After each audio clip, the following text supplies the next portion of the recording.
Shirika la madaktari wasio na mipaka limesema mamia ya maelfu ya watu wako hatarini kutokana na shambulio la serikali katika mji wa Akobo nchini Sudani Kusini. Shirika la MSF limesema iliondoka Akobo katika jimbo la Jonglei Jumamosi iliyopita na vifaa vyake vilivyoporwa siku moja baada ya jeshi kuamuru mashirika ya kigeni kuondoka. Umoja wa Mataifa umeliambia shirika la habari la Ufaransa AFP ya kwamba haujafuata agizo la kuondoka Akobo.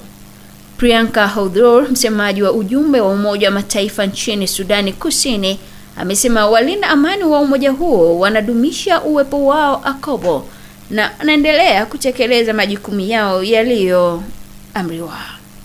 MSF imesema katika taarifa ya kwamba wakazi wa Akobo kwa sasa wanakabiliwa na chaguo lisilowezekana kati ya kukimbia bila ulinzi au kubaki katika hatari ya kuuawa.